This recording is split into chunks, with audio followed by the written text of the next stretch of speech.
Podemos decir que, bueno, la arquitectura sustentable se fundamenta en tres pilares básicos que son los que dan sustento a todo esto.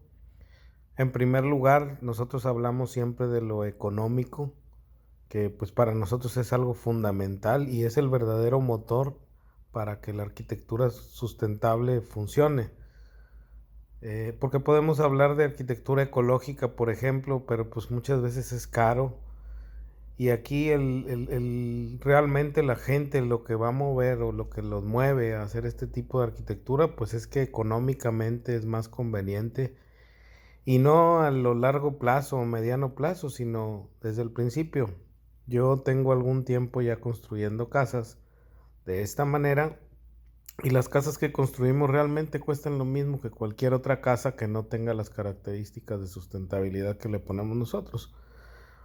O sea, no hay un costo adicional. Ese es una falacia y es algo que nosotros queremos que quede bien claro, porque muchas veces la gente piensa que va a ser una inversión para futuro que va a redituar y no es así, no. Desde el primer día, los costos de construir de forma más sustentable son igual o incluso a veces más económicos que el hacerlo de una forma tradicional. Porque este es un tema de conocimiento más que nada, no de dinero.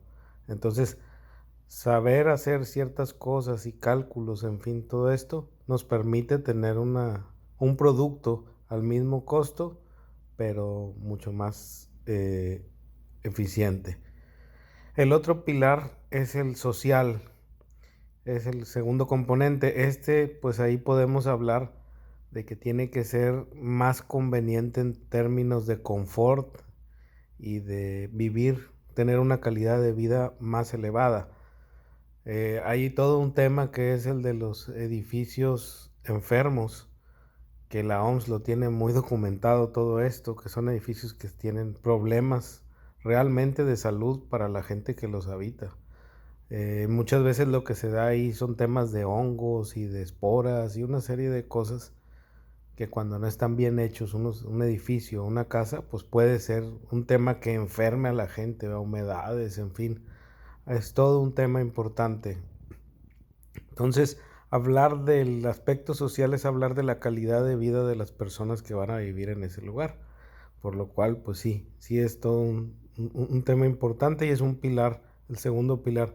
Y el último, que tiene que ver con el tema de lo ecológico.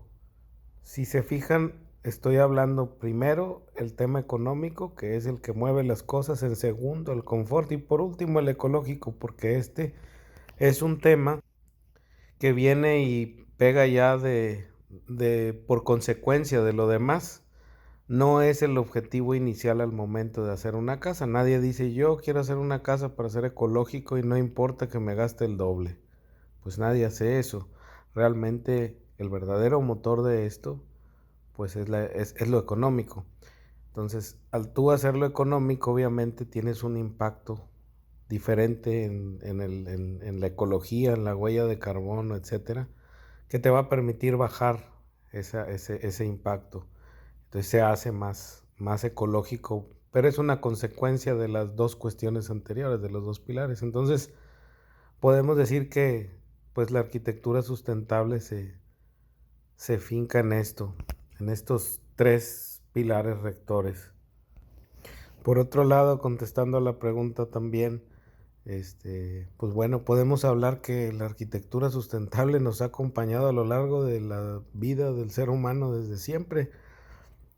Creo yo que cuando un poco se aparta la sociedad de la sustentabilidad, pues es en cierto momento que empieza a crecer la sociedad de una forma sin, sin, sin ciertos conocimientos, dejando de lado este, todo un conocimiento que tenemos acumulado desde que el ser humano estaba en las cavernas, que tiene la forma de hacer y de construir sus hogares por medio de lo que tiene a la mano. Entonces, pues hemos pasado a través primero de vivir en cavernas, luego empezar a construir casas con adobe, con tierra, que son formas muy naturales, muy sustentables, muy térmicas y muy convenientes. Entonces, el ser humano ha encontrado o ha desarrollado un conocimiento natural en base a todo esto. No estamos inventando el hilo negro los que nos dedicamos a esto, sino que pues nos soportamos en todo ese conocimiento que ya existe.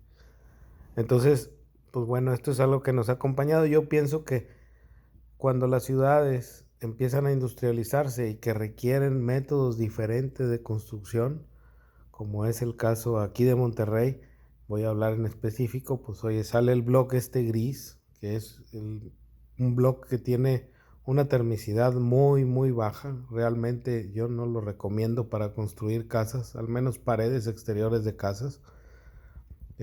Sin embargo, es toda una inercia que existe, porque para el cálculo estructural y para muchas cosas la gente lo sigue usando. Sin embargo, para mí es uno de los materiales menos buenos para construir. Pero en su momento, si nos remontamos a, pues no sé, a inicios del siglo pasado, no sé, cuando la ciudad empezó a crecer y a tener una cantidad más fuerte de personas que habitaban aquí, que empezaron a habitar, pues hubiera sido insuficiente construirla en base de ladrillos de barro, porque pues el proceso lleva tiempo y de secado, etcétera. Entonces se tuvo que industrializar y crecer y bueno, pues había piedra caliza y se empezó a usar el block. Se dejó por alto, se pasó por alto el hecho de que no era térmico. En los techos se empezó a utilizar concreto y se olvidó todo el tema térmico. Pero creo que ahorita justamente otra vez empieza a retomar todo esto y qué bueno, porque esto ayuda a que la sociedad otra vez empiece a vivir mejor y con otra calidad de vida mejor. Y bueno, por otro lado, también dentro de la misma pregunta, la última parte en donde preguntas qué importancia tiene la arquitectura sustentable, eh, pues claro, es un tema fundamental porque esto puede determinar cuál será la calidad de vida que vas a tener a lo largo de lo que tú habites en una casa. Yo siempre cuando construyo una casa, cuando tengo un cliente que me contrata, porque como arquitecto tengo mi práctica profesional y aparte construimos casas y vendemos también, porque nos dedicamos a eso. Yo siempre les digo, muchas veces los clientes están desesperados por empezar a construir ya el día de mañana. Entonces yo siempre les digo, pues mira, ¿cuántos años piensas vivir en una casa? Y pues generalmente todos pensamos construir una casa para vivir una vida ahí. Entonces les digo, bueno, pues vamos a pensarlo bien, vamos a analizar el asoleamiento, vamos a analizar eh, cómo vamos a utilizar las paredes, cómo vamos a construir las paredes, la envolvente térmica para que la casa no sea fría en invierno y caliente en verano. Entonces el acristalamiento, en fin, hay una serie de factores que tienen que ver a la forma, al momento de diseñar que se deben de tomar en cuenta. Entonces, vamos a tomarnos un mes, mes y medio para analizar qué es lo que vamos a hacer y luego ya después empezamos a construir. Al cabo, pues van a vivir ahí 25, 30 años, entonces bien vale la pena tomarse 1 o 2 meses para analizar bien las cosas y tomar una mejor decisión y tener una mejor calidad de vida en el futuro. Eso es lo que yo siempre recomiendo y pues es tan trascendente que te puede enfermar esto. Ya por eso les hablaba yo del síntoma del edificio enfermo. Entonces, bueno, pues ese es el tema. Hay que pensárselo bien cómo vamos a querer vivir y cómo vamos a construir.